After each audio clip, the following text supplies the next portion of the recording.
Welcome you all for the next lecture of corporate law. In last lecture we had discussed about the articles of association and its contents. Today we will discuss about steps for alteration of articles of association. जर तुम्हाला articles of ॲसोसिएशनमध्ये काही changes करायचे असतील तर तुम्हाला कोणकोणत्या steps follow करावे लागतील हे आज आपण डिस्कस करणार आहेत. तर यामध्ये जो पहिला स्टेप आहे तो आहे कन्वे अ बोर्ड मीटिंग. बरोबर आहे. To alter the articles of association of a company by giving notice at least before 7 days. ठीक आहे. 7 दिवसा अगोदर किमान बोर्ड ऑफ डायरेक्टर्सला मीटिंगची माहिती पोहोचली पाहिजे. त्यामुळं पहिला स्टेप आहे बोर्ड मीटिंग कन्वे करा, बोर्ड मीटिंग घ्या आणि ती बोर्ड मीटिंग घेण्यासाठी किमान 7 दिवसा अगोदर कंपनीच्या डायरेक्टर्सला त्या मीटिंगबद्दलची माहिती द्या. दुसरा जो आहे तो स्टेप आहे होल्ड द बोर्ड मीटिंग. तर आता सेकंड स्टेपमध्ये आहे बोर्ड मीटिंग ॲक्च्युलीमध्ये कंडक्ट करायची आहे, तुम्हाला घ्यायची आहे. काय करावं लागेल त्याच्यामध्ये? At the board meeting the given resolution must be passed. त्या पर्टिक्युलर बोर्ड मीटिंगमध्ये तुमचा जो रिझॉल्युशन आहे, तुमचा जो मुद्दा आहे तो मीटिंगमध्ये पास झाला पाहिजे. Get approval to alteration in articles of association and recommending the proposal for members consideration by way of special resolution. मग काय केलं पाहिजे तुम्ही? आर्टिकल्स ऑफ ॲसोसिएशनमध्ये जे काही चेंजेस तुम्हाला करायचे आहेत ते चेंजेस करण्यासाठी सगळ्या बोर्ड ऑफ मेंबर्सची, सगळ्या बोर्ड ऑफ डायरेक्टर्सची परमिशन तुम्ही घेणं गरजेचं आहे. तो प्रपोजल तुम्ही आणावं लागेल बोर्ड मीटिंगमध्ये आणि तो प्रपोजल पाससुद्धा करून घ्यावा लागेल. आणि त्याच्यासाठी तुम्हाला स्पेशल जे काही रिझॉल्युशन आहे तो पास करून घ्यावा लागेल. मग fix the date, time and venue for general meeting. आता तुम्ही बोर्ड ऑफ डायरेक्टर्सची मीटिंग घेतली आहे, त्यांची परमिशन घेतली आहे, पण जे कंपनीचे शेअर होल्डर्स आहेत किंवा जे कंपनीचे मेंबर्स आहेत तुम्ही अजून त्यांना विचारलेलं नाही आहे. You have to ask to your members.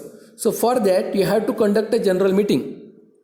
So in board meeting you have to fix the date, time and the venue, means place of that particular general meeting you have to fix it. आणि त्याची जी notice आहे ही notice सुद्धा तुम्हाला मेंबरला द्यावी लागेल.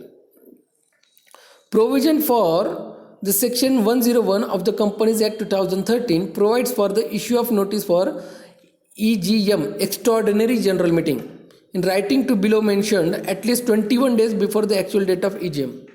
म्हणजे जी तुम्ही एक्स्ट्रॉर्डिनरी जनरल मीटिंग, बरोबर आहे, आर्टिकल्स ऑफ ॲसोसिएशनमध्ये चेंजेस करायचे आहेत, म्हणजे तुम्ही स्पेशल मीटिंग बोलवत आहेत, ती जनरल मीटिंग तर नाही आहे. जनरल मीटिंग आहे पण एक्स्ट्रॉर्डिनरी सिच्युएशनमध्ये, म्हणजे आपत्कालीन परिस्थितीमध्ये बोलवलेली मीटिंग आहे. त्याची माहिती तुम्ही किमान 21 दिवसा अगोदर तुमच्या मेंबर्सला, म्हणजे तुमच्या शेअर होल्डर्सला दिली पाहिजे. मग जी एक्स्ट्रॉर्डिनरी जनरल मीटिंग आहे त्याची माहिती 21 दिवसा अगोदर डायरेक्टर्सला, मेंबर्सला आणि ऑडिटर जे आहे कंपनीचा त्यालासुद्धा तुम्ही 21 दिवसा अगोदर किमान कळवलं पाहिजे की तुम्ही जनरल मीटिंग घेणार आहात. आणि ती जनरल मीटिंगचं जो डेट, टाईम आणि प्लेस आहे तो तुम्ही बोर्ड मीटिंगमध्येच फिक्स करून टाकता. तिसरा जो स्टेप आहे तो आहे 21 दिवसानंतरचा, म्हणजे कन्वे द जनरल मीटिंग, म्हणजे ॲक्च्युअल जनरल मीटिंग कंडक्ट करायची आता तुम्हाला. मग काय करावं लागेल? Check the quorum. जो काही तुम्हाला मुद्दा तिथं मांडायचा आहे तो कोरम तुम्ही आधी चेक करा. Check the whether auditor is present. If not, बघा मेमोरेंडममध्ये जे मुद्दे झालेत तेच इथं परत रिपीट आहेत. सेम सिच्युएशन आहे, फक्त तिकडं मेमोरेंडम ऑफ ॲसोसिएशनमध्ये अल्टरेशन होतं, इथं आर्टिकल्स ऑफ ॲसोसिएशनमध्ये. तसाच सेकंड जो स्टेप आहे तो काय आहे? तुम्ही तुमचा ऑडिटर प्रेझेंट आहे का बघा. ऑडिटर प्रेझेंट नसेल तर त्यांनी प्रायर नोटीस दिली आहे का, तो सांगून गेला आहे का, त्यांनी परमिशन घेतली आहे का ॲब्सेंट राहायची, तेही तुम्ही चेक करून घ्या. Pass special resolution. मग तुम्ही सगळ्या मेंबर्ससमोर ते रिझॉल्युशन आणा, तो रिझॉल्युशनवर सगळ्यांची संमती घ्या, म्हणजे तो पास करून घ्या आणि मग ॲप्रुव्हल घ्या आर्टिकल्स ऑफ ॲसोसिएशनमध्ये चेंजेस करायचा सगळ्या मेंबर्सकडून. तसाच जो चौथा मुद्दा आहे तो आहे filing and fees. Okay, so filing and fees. आता MGT 14 नावाचा एक फॉर्म आहे, तो फॉर्म तुम्हाला फिलअप करायचा आहे. तो फॉर्म कशाचा आहे? filing of resolutions and agreement to the registrar under section 117 with the registrar along with the requisite filing within 30 days of passing a special resolution along with given documents.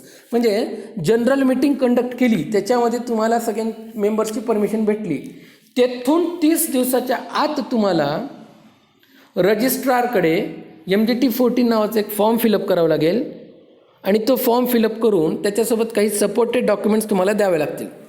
काय काय documents आहेत?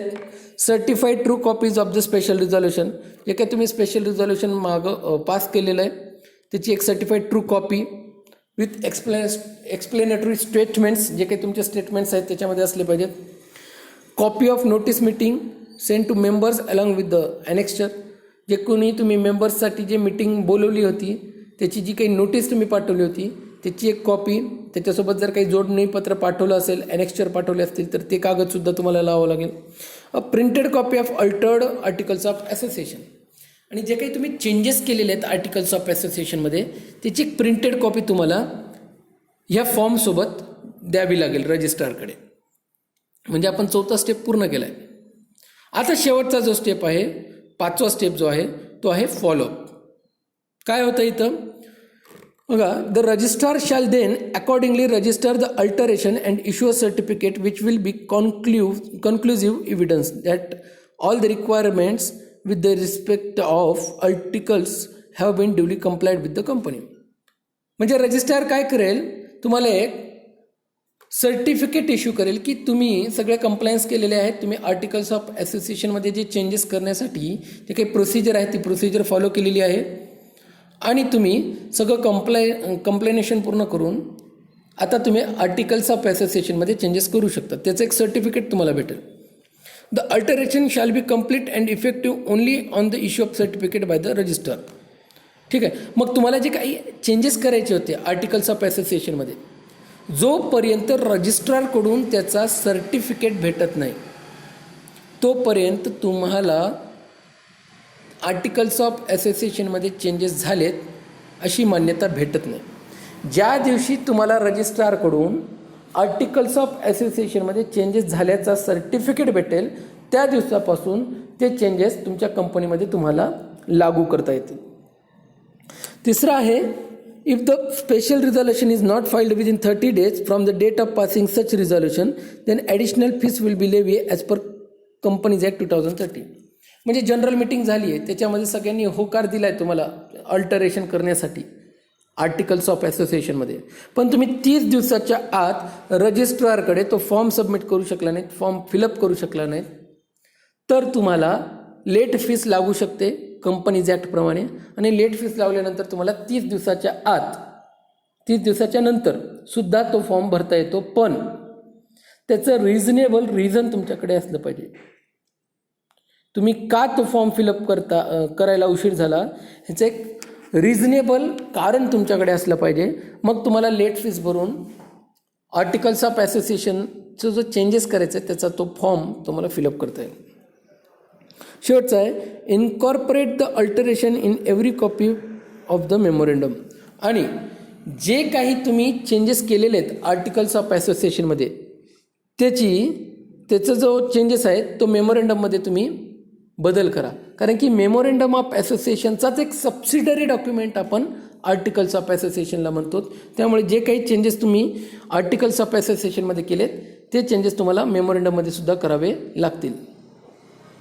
तर हे steps follow केलात तर तुम्हाला articles of असोसिएशनमध्ये changes करता येतील. आज आपण इथं थांबूयात.